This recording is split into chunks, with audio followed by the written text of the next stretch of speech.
وکاکا قربان دي شمه دا څه کېده وراره ګله دا اوړمه که نه دا وګوره څومره ښایسته سړک یې جوړ کړی دی او لاره یې ورته نه ده پرېښې څه رقم واوړو و قربان دي شمه کاکا دغه دا ګورې دا پل د چي دپاره دی خو دا د همدې دپاره دی چې تاسو پرې واوړئ په اسانۍ سره اخوا ته په دې پل باندې موږ پرېږدي وایي قربان دي شمه کاکا نو په دې باندې خود تاسو پرېږدي دی د عوام دپاره پرېښی دی دې په خاطر چې تاسو ته سهولت وي په دې سړک باندې ما وړئ خدای نخواسته موټر به دې ووایي دلته لاره نشته لاره هغه ده په پل باندې ښه په اسانۍ سره واوړه ښه قربان کور دې ودان وراره یا خدایه لاره به ښه او دوی به په دې بله لاره منډه وي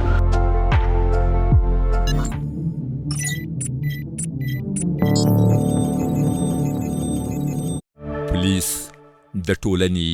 خدمتګار